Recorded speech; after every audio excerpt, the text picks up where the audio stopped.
Well, welcome.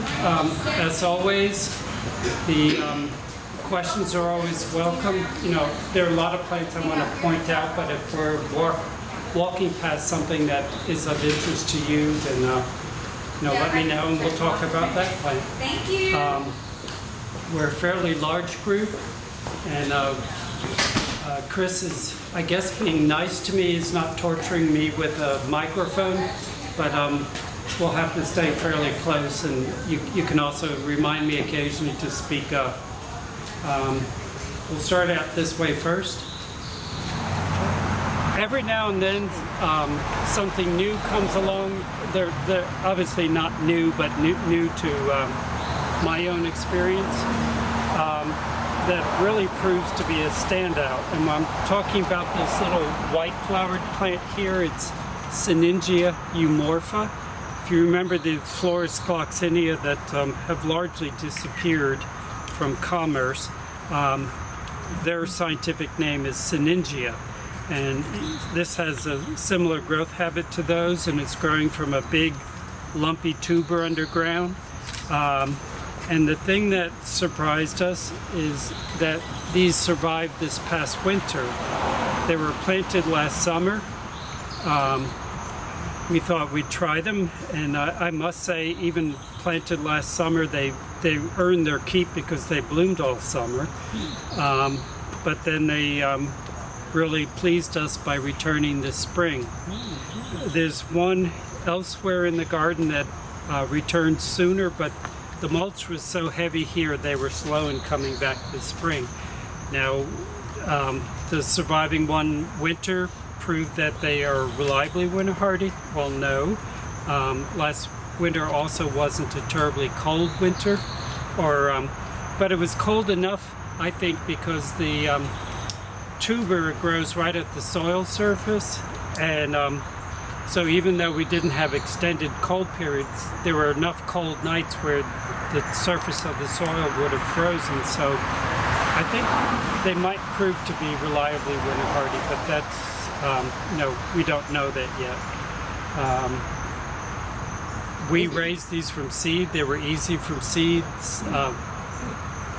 Sinningias are in the African violet family, and seed in there is as fine as dust. If you've ever collected foxglove seed, you know it's real small, like foxglove seed.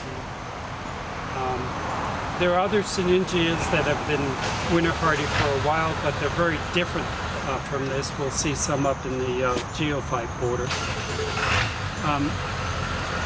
Any questions on any of that? What's that blooming that The white? Yeah. It's a hosta.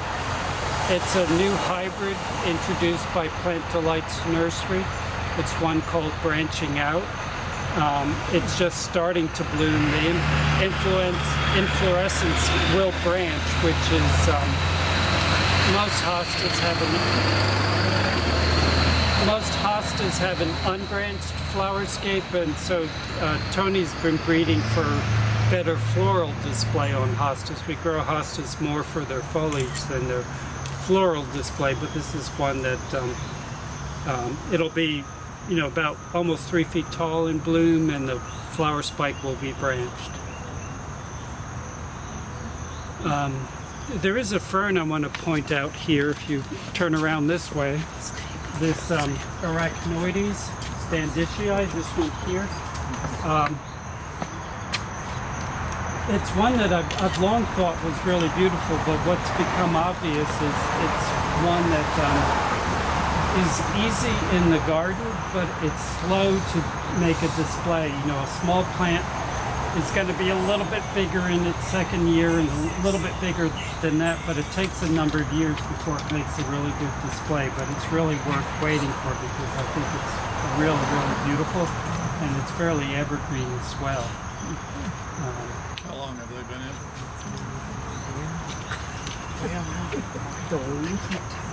Probably since 2016.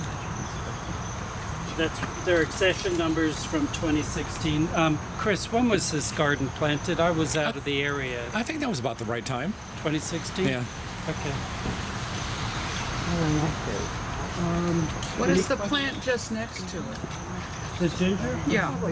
It's Of course, it's one of the well, they're 20 bucks. what are they called? Wild gingers. Yeah. They're not at all related to the culinary ginger or its close relatives, the gingers that are grown as ornamentals. They only have ginger in the name because our native ones, the foliage has a very spicy fragrance. And this looks very much like some of our native ones, but this is an Asian species, Asarum maximum, and it's a cultivar called Ling Ling, and the flowers are about that big, but the flowers are easy to overlook because they're produced at ground level under the foliage in late winter, early spring. And most of the Asarums are evergreen, so they're beautiful foliage plants all year long. Is this irrigated? it's a cyclamen. I'm going to answer one question first, and then Sorry. the question was, is this garden irrigated? This garden does have a built-in irrigation system, but it is not automated. So it only gets turned on when we turn it on. So we do water this garden when it's really dry. But it's never, coming on automatically because it's Tuesday and it's 2 o'clock.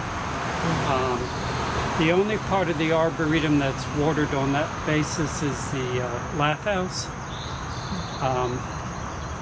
It has an irrigation system with a timer.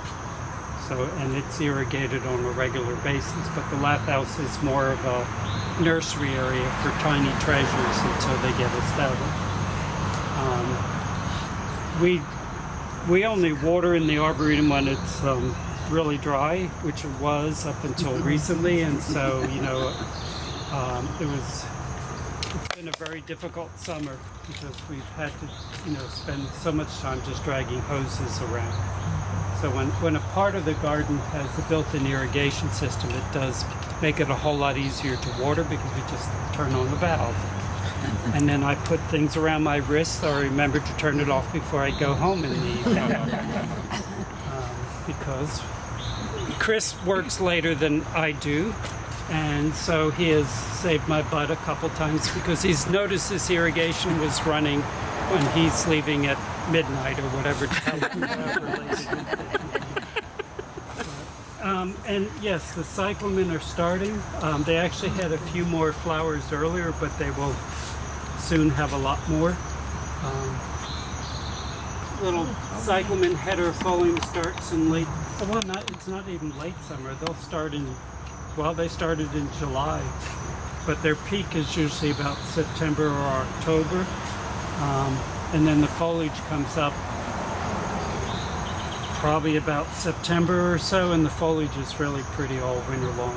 Cyclamen heterofolium is the easiest of the cyclamen. It's more tolerant of summer wet. Some of the other species can get a little grumpy if in the irrigated gardens in the summer. This time of year, crepe myrtles add a lot of color to the garden, but what we're seeing here is not a crepe myrtle, but a golden rain tree, Coleruteria. Not golden chain, but golden rain tree. And the typical, let me take one step back. This is Coleruteria paniculata, and the typical paniculatas bloom probably about June, but this is a late blooming selection, and I've already forgotten the cultivar name, but it's on the label there. So it's nice to have that yellow as a contrast to all the reds and pinks and whites of crepe myrtles. And they make big, like Chinese lantern type seed pods that are fairly showy. They start off sort of rosy pink and then turn brown. Immediately to the left of it is actually the same species, but a columnar selection of it that bloomed months ago. You can see a few now brown seed pods up on the top of it. Let me step in there and get the cultivar name on that. The cultivar on the one that's flowering now is Rose Lantern, sure alluding to the seed pods, to the fruit. You probably all have seen this when it was in bloom, this agave. And it's agave asperima, which means rough, and if you feel the underside of the leaf, it feels like sandpaper. But it gives us a chance to talk about, everybody knows that agaves die when they bloom. Well, agaves have, different species of agaves have one type of growth habit or another. Most agaves will make lots of offsets. From the day they start growing, they start making offsets. There are a few species of agaves that only make the one rosette of foliage. And so the type that offset, when it blooms, that individual plant that bloomed dies, but all of its pups, which is the name used for them, do not die. So the whole plant doesn't die, just that original rosette. But the species of agave, like Agave ovatifolia, the great big blue one, tend not to offset. So when it blooms, the whole plant does die. And the same is true of other plants like yuccas and bromeliads, that most of them offset, so only the individual rosette that bloom dies, but the rest of the offsets continue to live. It was fascinating to see when it was in bloom, because you never thought of putting an agave in your pollinator garden, but now I know agaves belong in the pollinator garden, because you could see all sorts of creatures up there visiting the flowers. And now we have huge numbers of fruit up there. Will you cut that down or let it die naturally, the stalk? At some point it's coming down either on its own or us taking it down. We'll probably leave it until the fruit is ripe. I mentioned Agave ovatifolia is one of the ones that doesn't offset, so when it blooms it dies, but another thing it does is it'll make little plantlets up on the flower stalk. So when the one up on the roof bloomed, 4 or 5 years ago, under the cover of darkness, someone stole the flower stalk, so they could, I'm sure, take it home and pot up all the offsets. One of my goals at the Arboretum is to have more plants, less mulch. That's my motto. We have many of you are volunteers, and we have lots of wonderful volunteers. The number of hours our volunteers put in is the equivalent of 6 40-hour-a-week positions. That's huge. Considering that most of the year it's just me and Tim in the garden, without not counting the volunteers. So we have people that are willing to weed and mulch and weed and mulch and weed and mulch, but at some point I realized, well, if we planted ground covering plants, well then at some point when the ground cover has covered the ground, you don't have to mulch anymore. And there's far fewer weeds that'll come up through a thick ground cover than will come up through mulch. So, this is one area where we've started planting some ground covering plants. This is a selection of one of the star jasmines, or Asian jasmines, Trachelospermum asiaticum. There's maybe not anything of great note to point out in the flowering lawn, other than it's not yet a year old, and it has it was planted in October of last year. It's filled out quite a bit. There have been some failures. A few of the rosularias, which are very similar to sedums, have probably not like their hot, dry summer spells, but most things are filling out really well. And the ice plants are blooming, but this early in the morning the flowers aren't open yet.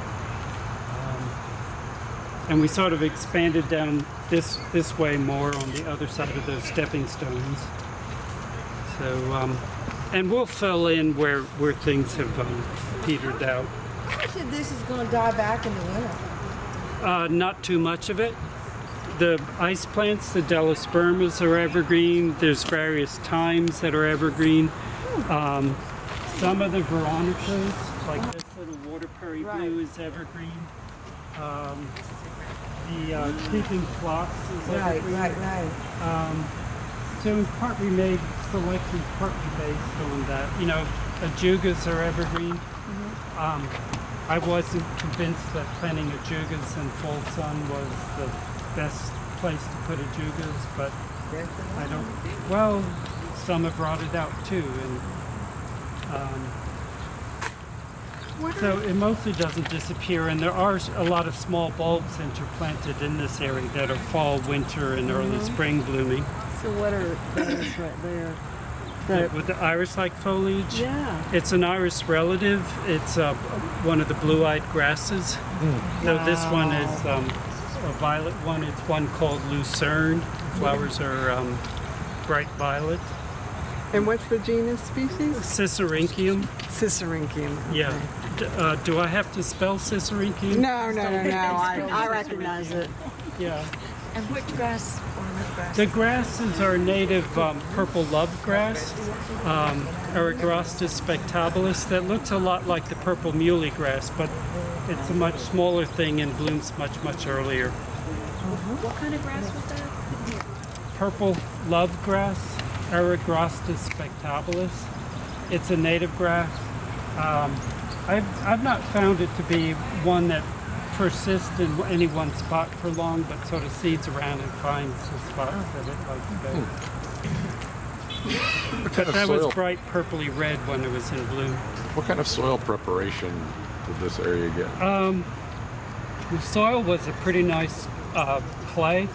We did add permatil to it just because a lot of these plants want, good drainage, so we just added permatil to improve the drainage. It was probably adequately drained already. I want to talk about this small tree here, the desert willow, Chalopsis. It's Chalopsis linearis. This morning I think there's more flowers on the ground than are up in the tree. I don't know if the storm yesterday came in with a lot of wind. Maybe the rain was hard. I had to leave early yesterday. And the storm was just arriving at that moment. But you can see there's still lots of flower buds, and it blooms for months and months in the summer. This is a cultivar called Bubba, and I read that the flowers are fragrant. They are. They are fragrant? I'm not getting any fragrance from it. I was. Okay. Well, noses are different. You can pick that flower and smell it. Yeah. Just yes. Okay. Chalopsis is native to the southwest U.S. and Mexico, and there it occurs, like along stream beds and stuff, which are dry most of the year, but it can also tolerate, short periods of flooding. So it didn't seem to bloom much earlier this summer when it was so dry, but came out with a big flush of bloom when we had rain, a good rain, 3 weeks ago or so. I really enjoy them all summer long, and if I remember, I'll show you a lovely white selection up at the other side of the arboretum. Is this as big as it gets? This is a very typical size for it. It can get bigger, but more typical is about this height, about 15 feet.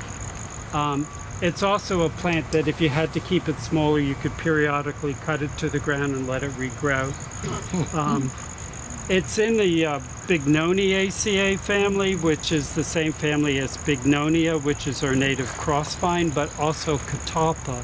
And you can cross Chalopsis with catalpa and end up with the hybrid Chitalpa, and we might see that today too. I think it's an inferior plant to this parent.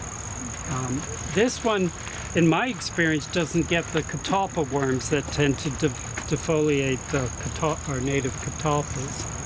And of course, one of the common names for catalpa is fishbait tree because you can count on those worms defoliating them, but fishermen really like those caterpillars for fishbait. Any questions about this or anything else? This is not a prime example, but the passed a number of them, and there are a lot of Salvia gregiis and microphyllus, two very similar species in the garden, and they bloom pretty much all summer, even though their common name is autumn sage. But this time of year, they really start cranking out the flowers. We think of salvias as herbaceous perennials. These really are shrubs.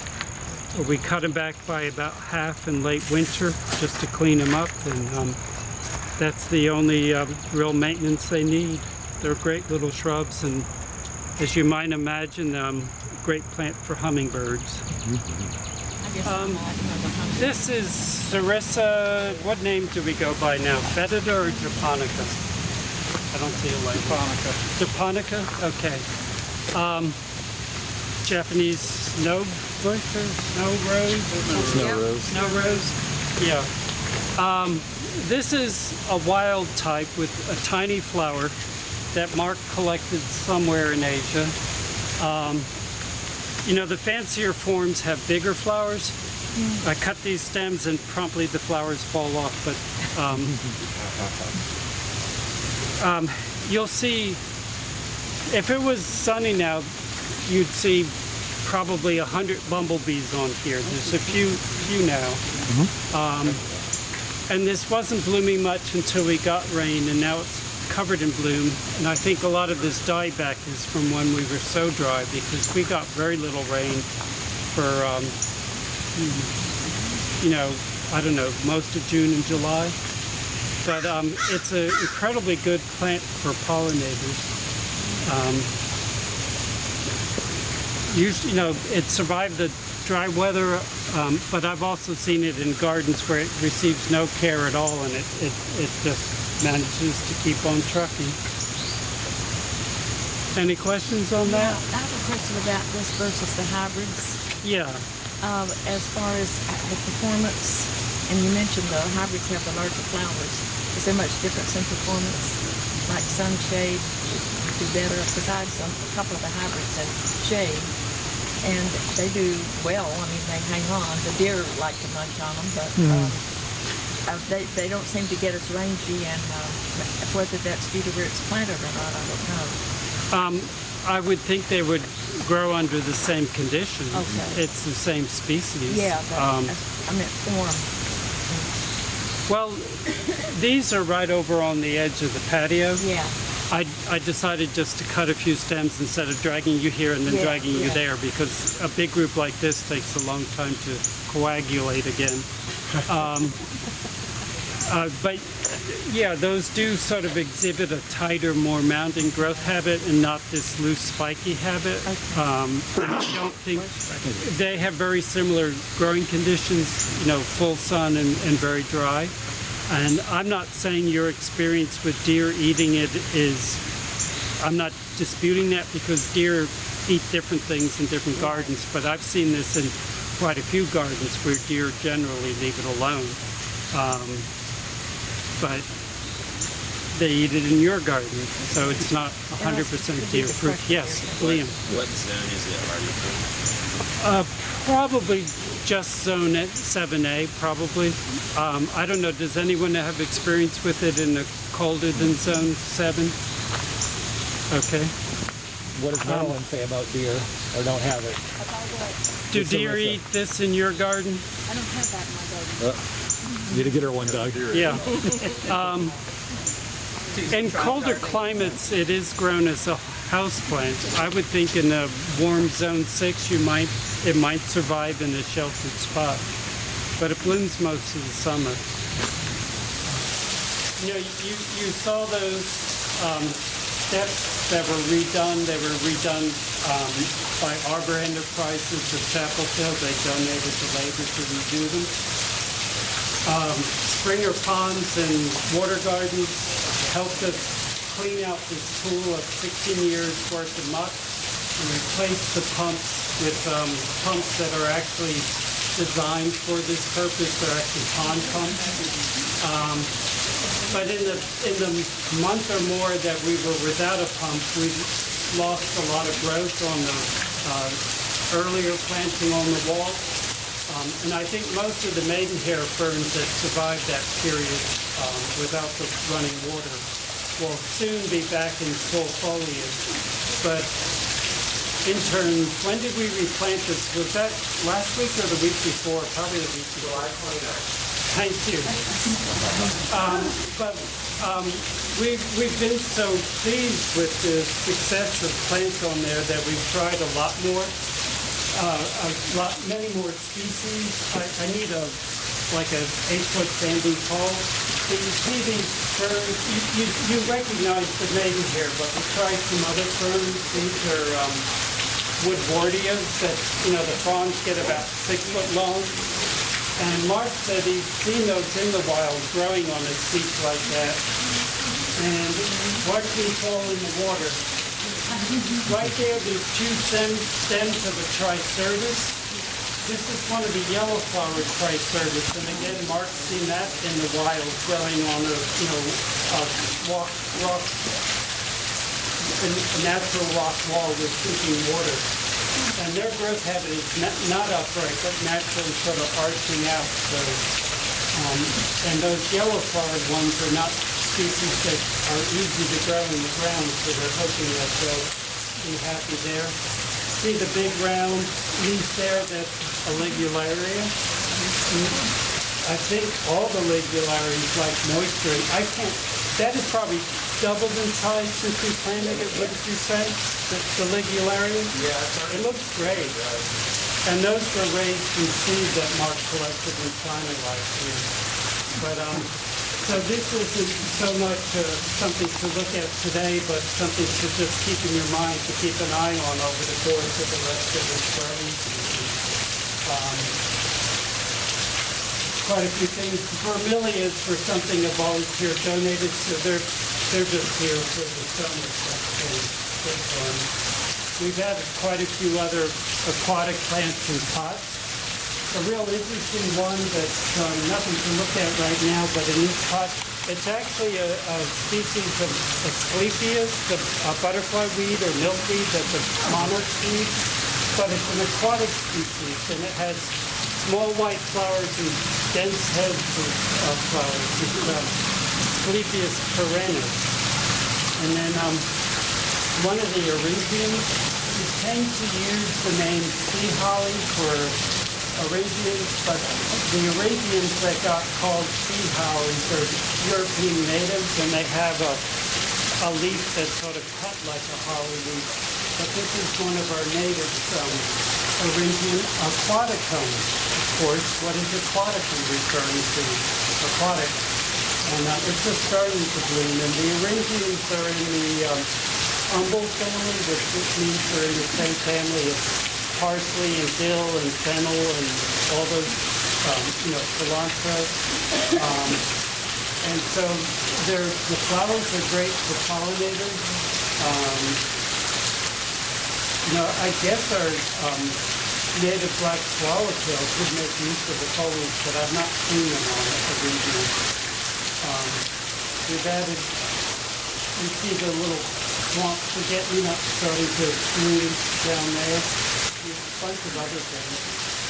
This is a rare native spider lily.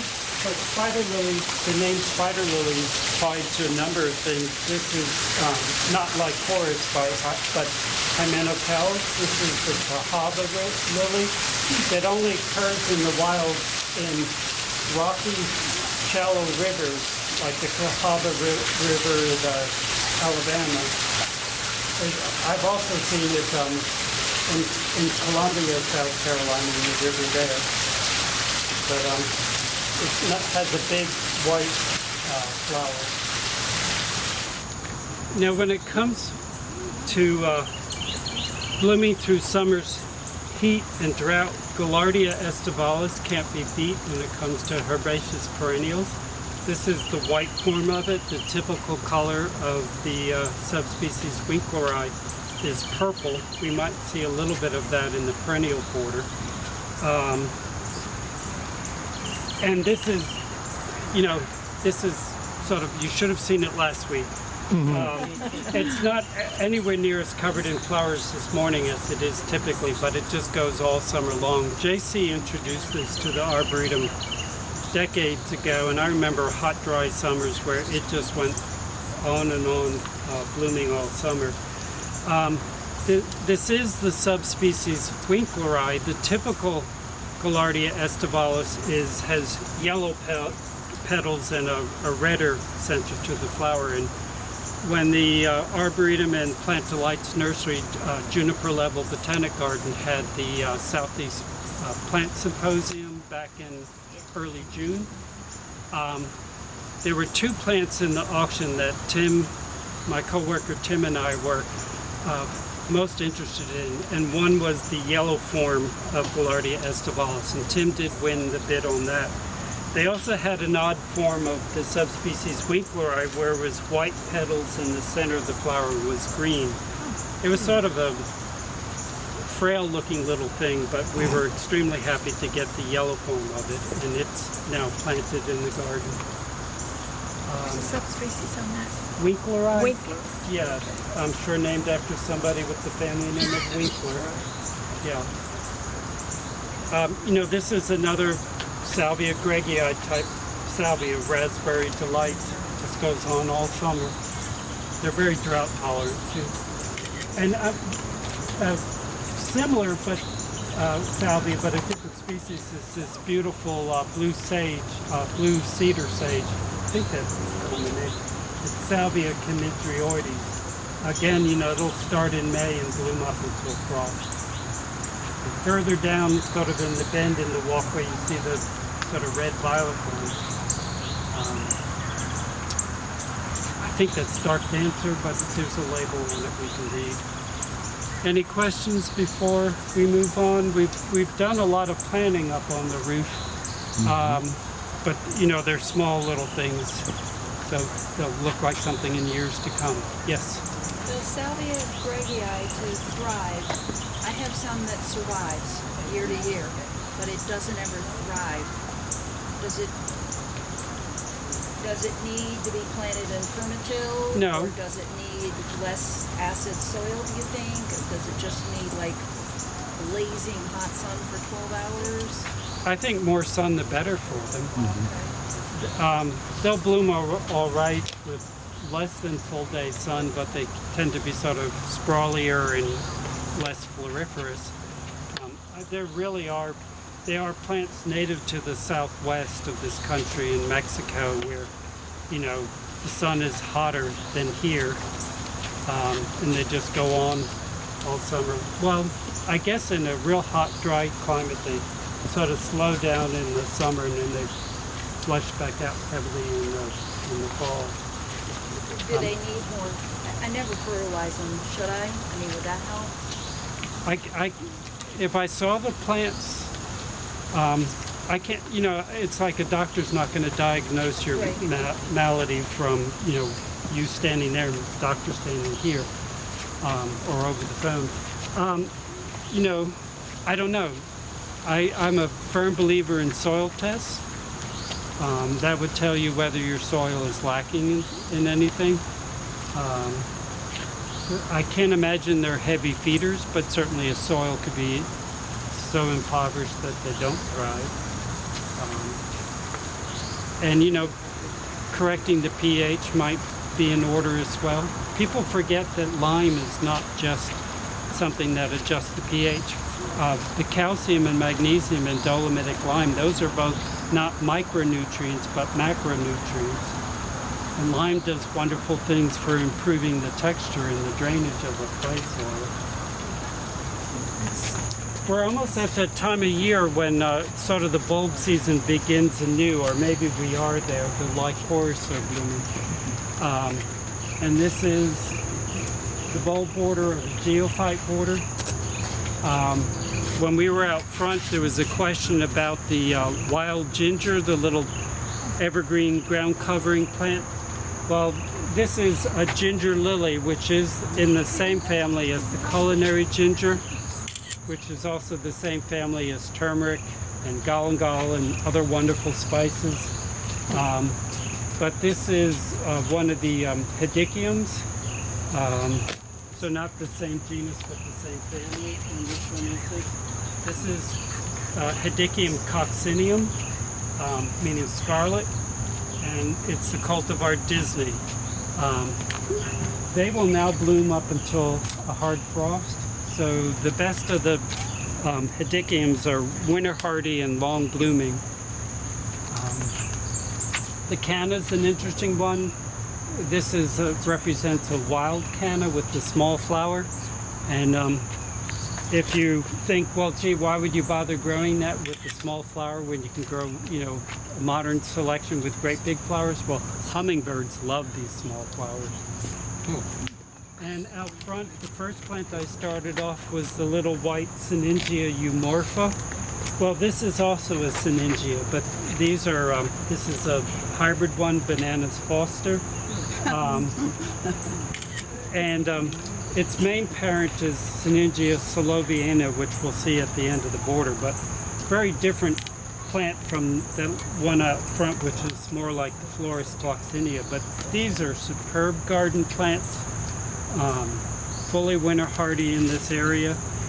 And you know, when do they start blooming? Probably in May, and they'll bloom up until frost. And hummingbirds like them quite a bit. And if you know the tuberose, polyanthes, this is a different one. One that's more of a garden perennial rather than a cut flower. And the ginger, not the ginger lilies, the pineapple lilies. You see why they're called pineapple lilies, because the little ruffled leaves on top of the head of flowers looks like a pineapple. But they're more closely related to amaryllis and grape hyacinths and stuff like that. Doug, Yeah. is that one plant, the banana sauce? Yes, it is. Wow. They're not spreading, they just, you know, come from a great big tuberous root underground. And then, you know, they just, lots of stems just sort of spread out. Do you think that would be hardy in a pot? No. No. You know, something that's only hardy through zone. When you grow something in a pot, you're sort of, it's now in like zone 6, even if you live in zone 7, because that whole pot's going to freeze solid. Okay. And what's typical of our winters, you know, I first moved to North Carolina in 1979, is in a cold spell, the ground freezes overnight, you know, top maybe almost an inch and thaws out, so frost never penetrates real deeply. But when you put something in a pot, it's going to freeze solid, and that's going to kill a lot of zone 7 plants, whether it's a shrub or a bulb or something. You know, it's completely dormant in the winter. If you want to grow it in a pot, just put it somewhere where it doesn't freeze, like in the garage or something. Okay. Do you think deer would eat it? I don't know. Does anyone have experience growing members of the African violet family in deer? That's why I have it in the pot, was because I was afraid to try. Yeah. So. Well, you know, there's a few plants that are sort of house plants. You know, like caladiums or globa, which is another ginger relative, that are absolutely glorious all summer. And in the winter, you just dry them off and put them under the sink in the kitchen or something. And so, you know, I probably wouldn't let it stay bone dry all winter, but just keep the pot from freezing. It ought to be fine. Some examples of rain lilies here. They're called rain lilies because though they will spit and sputter all summer long, they produce a big flush of bloom after a rain, you know, like 2-3 days after a rain. Let me talk to Deb when she gets down this way. Deb, do you not have power?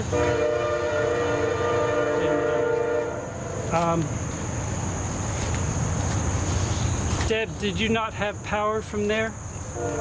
Do you know where we got it yesterday? That's not working either, though. So we found it behind Lordy. in one of the greenhouses. Oh, We okay. have found. Okay, sorry about that. No, The rain lilies fall into two genera, Zephyranthes and Hybranthus. They're very similar. Let me pick a flower.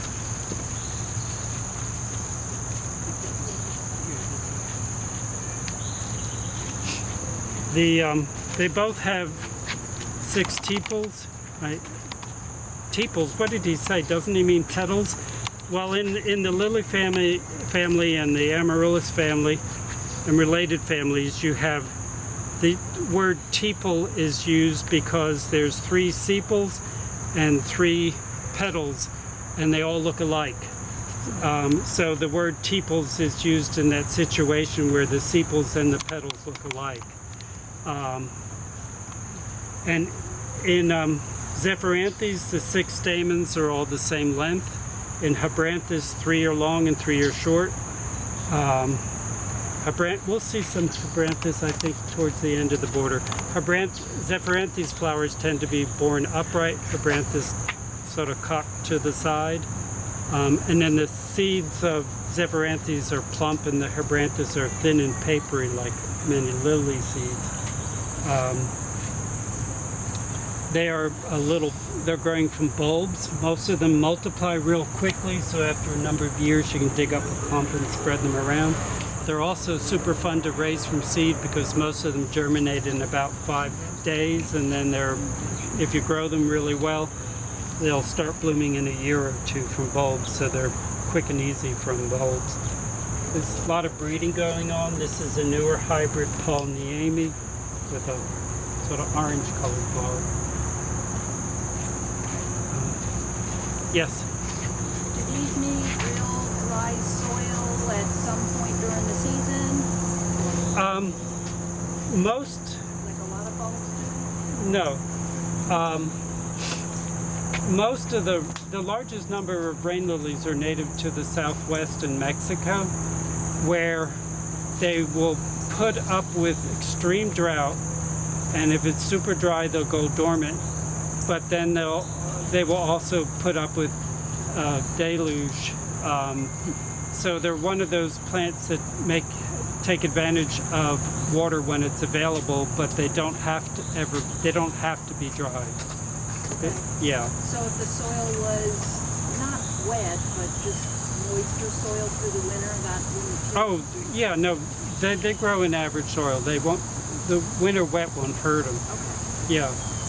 No, there are certainly some bulbs, some plants that just absolutely have to be dry when they're dormant. But, rain lilies are, exist in climates where there's no regular wet or dry season. They just take advantage of moisture when it's available.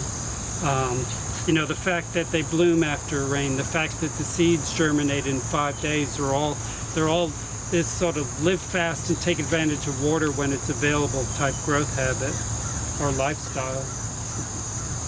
They're fun and easy. This yellow one is Zephyranthes reginae. This is a Zephyranthes labuffa rosea selection. There's many selections. Lily pies. Some of these flowers, like this one, are a little bit messed up by the heavy rain yesterday, but there'll be a new flush in 2 or 3 days. Sometimes something that looks good all the time, I just don't see anymore. Oh, okay. Yeah. All right. So it looks good. Yeah, Oxalis triangularis, commonly grown as a houseplant, but perfectly winter hardy here. More typically green foliage, but more commonly seen in gardens in one of the purple foliage selections. Flowers can be white or lavender. Marks. noticed a plant in the arboretum where the foliage was very dark, but the flowers were pure white, because typically with the purple foliage ones, you end up with lavender flowers. So that's something we'll be introducing soon. Yeah, it's a great plant. Very good in shade gardens as well. And you know, a problem with a lot of shade gardens is that they're dry because the trees are sucking out all the moisture. The oxalis won't die in a dry spot, but it'll probably go dormant in the summer if it's really dry. So if you have it in a shade garden and it's dry, provide it with some moisture and it'll look good all summer. Back to rain lilies, this is Zephyranthes candida. Candida meaning white, but it just starts blooming later in summer, but then it'll bloom up until frost. And it has an interesting history. It's why this country of Argentina is called Argentina. Argentina is from the Latin argentia, meaning silver, and the early European explorers thought they saw silver along the train. They thought they were seeing, from a distance, they thought they were seeing silver along the river, but it was this plant in full bloom along the river. And it's one that will tolerate a lot more wet than other rain lilies. Summer's not the best time for dahlias, but they start to freshen up and they'll look great up until frost. You see the butterflies like the single flowers. The big petals are sort of like landing pads for them. If the dahlias look shabby this time of year, we'll often cut them to the ground and then they'll put up all new growth and be glorious in the late summer, fall. And you see another swallowtail butterfly is down here laying eggs on the pipe vine. Can you guess the common name of that swallowtail? It's the pipe vine swallowtail. And they must have taken a vacation or something, because normally this time of year there's no foliage on the pipe vine because the caterpillars devour it all, which is perfectly fine with us. Probably come back in a week or two and you'll soon not find any foliage on the pipe vine, but I talk about that on too many plants and stores. Down in the pool, down by the pool at the cascade, I said the cahaba lily is one of the plants called spider lily, and this is another spider lily. They're both hymenocallis, and you see the flowers sort of spidery. The name hymenocallis, I know I go on far too long about plant names, I'm sorry. You can blame it on a middle school English teacher. But hymenocallis means beautiful hymen, or hymen is membrane. And you see there's beautiful membrane between the petals, and that's what hymenocallis means. Whenever you hear calla or callus in a name, it means beautiful, like Calicarpa, beauty berry, Calicanthus, beautiful flower. And so this is hymenocallis. And this is one called Tropical Giant. I love the floral display. It's an extended one because it'll have several flushes of bloom. But then the bright green foliage is handsome and beautiful all summer long. And it's growing from a good sized bulb like an amaryllis. All right, I'm not going to wait for the rest of the group. This bee hotel has been two volunteers, Deb and somewhere Lucy is here somewhere, have been working on this at Deb's house most of this year. This got transported and erected here yesterday, and all the shelves inside are going to get filled with hollow canes and wood blocks with holes drilled in, all of which will provide nesting areas for solitary bees. Solitary bees don't live in a colony. the female just deposits eggs and a food source in the whatever location she chooses for that purpose. And then those, I think most of them will spend the winter and then come out next year. But we'll step aside from here and look at other things. Deb and Lucy, do you want to come out and bow? Do you want to come out and bow?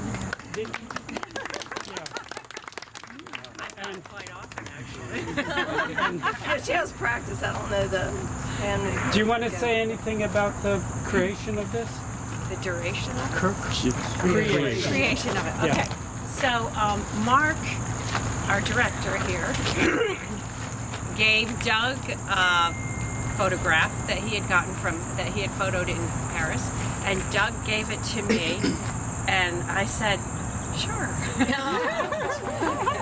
And fortunately, Lucy, who is an art teacher as well, she joined me. We have a collaboration of this, and we have just had a ball making it. It is such a worthwhile adventure, and not just for the bees or the arboretum.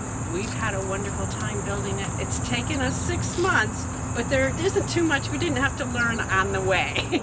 So it has really been a wonderful adventure. What kind of wood is it? This is cypress. The whole thing is cypress. It came rough, kiln dried and rough, and we went, planed it, jointed it, cut it, made all the plans for it and the patterns. And it's a good thing we both know how to sew. We've sewn all our lives, because if we didn't have those sewing skills, making patterns and everything, it wouldn't have worked as well. And then when we got it here, we had to make it. Another thing that was a little more difficult was making it so that it could transport in pieces here, because we couldn't build the whole thing on site at our place, at my place. And so we had to make it so that we could transport it, put it together here, and then the interns did a fabulous job putting it together. And we had like 8 people carrying it out of the garage, putting it on the bed. It was just a riot yesterday. So anyway, It was just yesterday it got here? Yes, it actually arrived the kids here. and the interns just, It was 11 About this a.m. time, when it yeah. arrived here. and by about 4. we were This is loading much it. more fun than weeding. Oh yeah. Oh yeah. Any day. Any day. I was curious this morning when I saw it, because I had to leave early afternoon yesterday. Did this go back quicker than you imagined? Because you were talking about working here all week, and it's largely done. Yeah. There's a few little things we have to fix up, and we're still putting boots on, and we have to put some more trim work on and such like that, and fine sand it, because we knew that we didn't do the fine sanding. We knew that in transportation there'd be fingerprints and whatever little nicks and such. But so we still have to do that. And gee, I talk.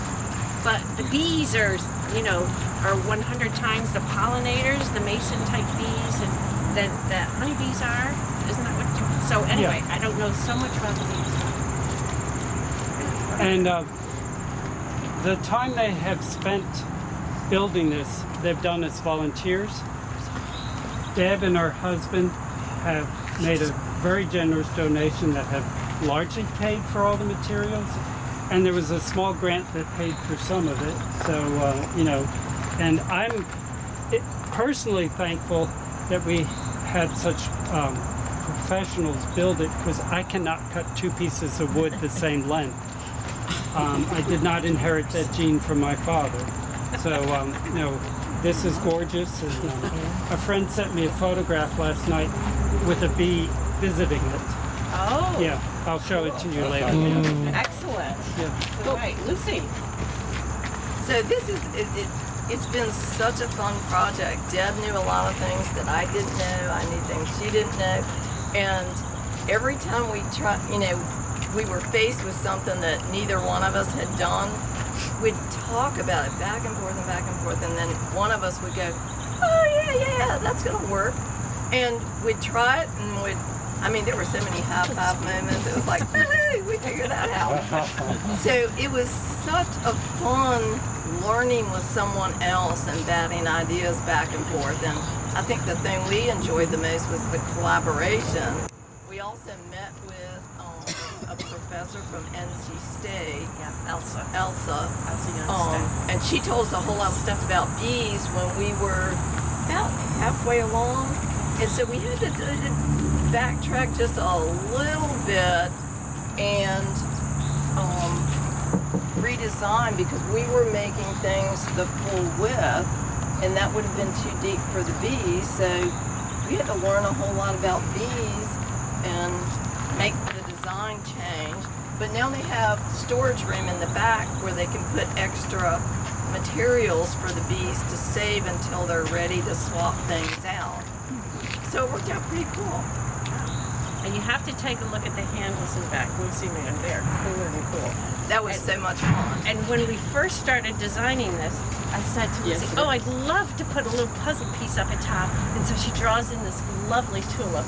And so she says, don't stop there. We've got to make these handles. And it just went on and on. And then, of course, the roof had to.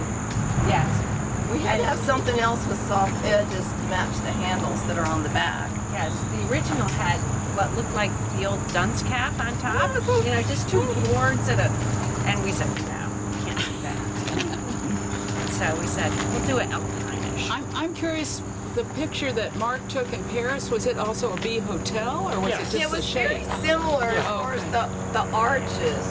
We reconfigured some of the boxes to make it just a little more artistic. Because we could.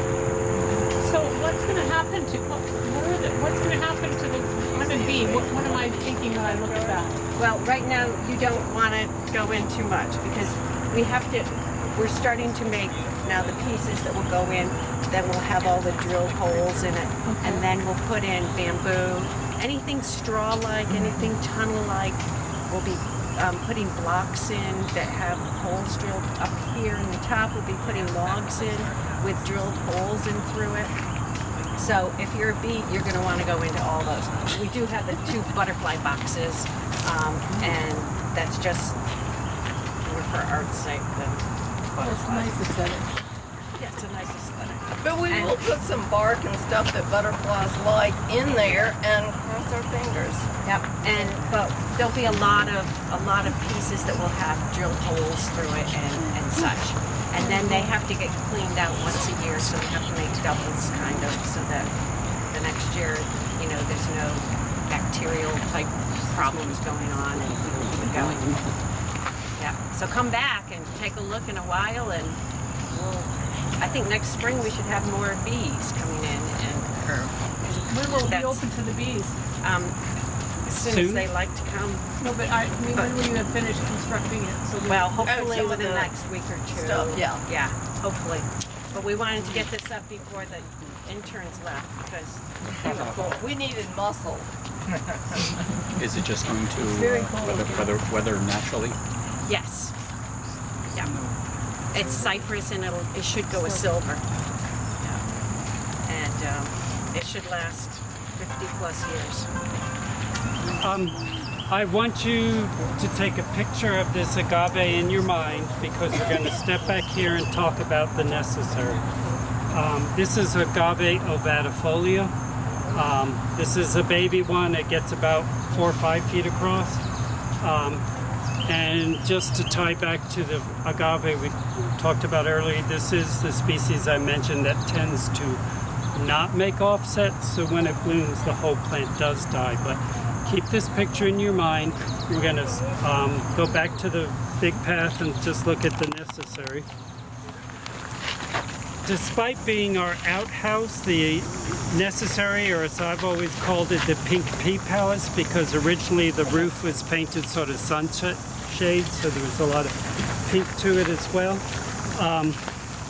It's like, well, it is the focal point of this axis and gets photographed all the time. And the interns and Tim, I don't know, 4 or 6 weeks ago, ripped out all the plants in front of it. It wasn't that they weren't good plants, it was that they, you know, from a distance they were just sort of this visual mush. There are things like 4 o'clocks, which are absolutely charming, come 7 o'clock at night when they finally open up, or a night blooming daylily, or Podocarpus lawrenceanum, which, I guess is sort of exciting because we're growing a Podocarpus in North Carolina, a genus mostly tropical. But they were all just visually no particular shape or anything. So thinking of that agave, there's 3 baby ones of that same species agave. So imagine a few years from now, these great big blue rosettes down there that even from this distance would stand out. We had access to a bunch of free sweet potato plants, so a lot of yellow ones are in there for this summer, but what is also in there for permanent display are 3 plants of the all gold shore juniper. So you had the great big blue yucca. This is my yucca imitation with the ground cover of the bright yellow juniper, which is, under a foot tall, but it'll also cascade over the wall. And then the upper left-hand corner has some herbaceous hibiscus, Jackie Grant, which has a huge pink flower. So, big, bold, simple masses and shapes that, even from this distance will read like something rather than, just a blur of a dull green. So, one of the fun projects that our interns this summer have made possible. We've had a lot of smaller projects like that. It's sort of getting late in the morning. We could do a quick run by the perennial border, or we could head out this way. I don't care. Anybody have a preference? Nobody has a preference. We do the perennial border all the time. What? So we do the perennial border all the time. I never do the perennial border. But all right, we'll go out this way. We saw the desert willow, the Chalopsis linearis over there. This is a white selection, angel white. Again, a lot of flowers fell off in the storm yesterday, but on and off all summer, it's covered with flowers. I just think they're great plants.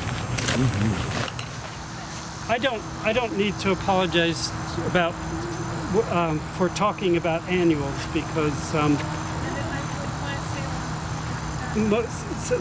the very best annuals will give you color through the summer. And even though my first love was winter hardy herbaceous perennials, most perennials bloom for 2 weeks and then they're done for the year.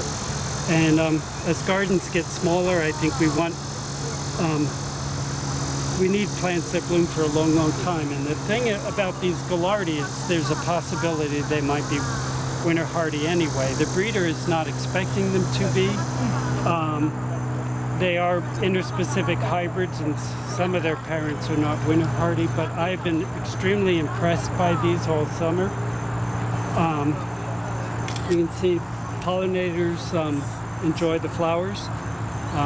There are a series called Heated Up Yellow and Heated Up Red. When Bernadette gets plugs for these plants, she often gets a whole plug tray, which might be 3 dozen plants or 6 dozen plants. And she only needs, this is probably like 5 plants, so we have access to the others. So we do have some of this planted in the ground where we can leave it for the winter, and we'll see if it's winter hardy. You might have noticed it over by the Bee Hotel. So what are the species? I don't know. I don't know that, nowadays the breeder might not tell you what the parents are. Yeah. This sunflower over here, a thing that seems to be common now is for breeding for sterility in annuals, because if they're not setting viable seed, then they keep on blooming. We've all grown sunflowers from seed, and they bloom for a few weeks and then they're done. But this one has just gone on all summer. When do they get planted? Probably in April or so, maybe early May. But when did they get planted? May. April? Into April. Yeah. May. And this one doesn't set any viable seed, so it's not going to be feeding finches or anything like that, but the pollinators have certainly enjoyed it. It's sun credible yellow, which makes me wonder, well, do they have other colors as well? A number of the salvias end up in these trials. In a colder climate than here, these salvias wouldn't be winter hardy, but these clearly are, Salvia guaranitica hybrids, or nowadays, apparently Salvia guaranica's correct name is cerulean, but these generally are winter hardy.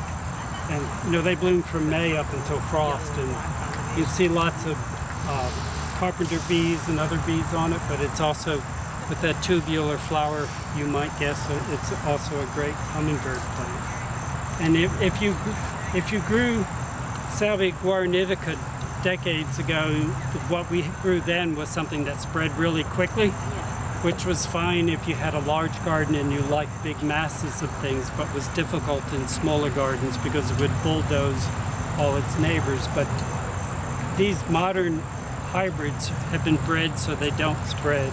And we have older versions of these in the garden that, years later are still just dying back to the same ground. So they're really superb plants. We've run out of time? Probably.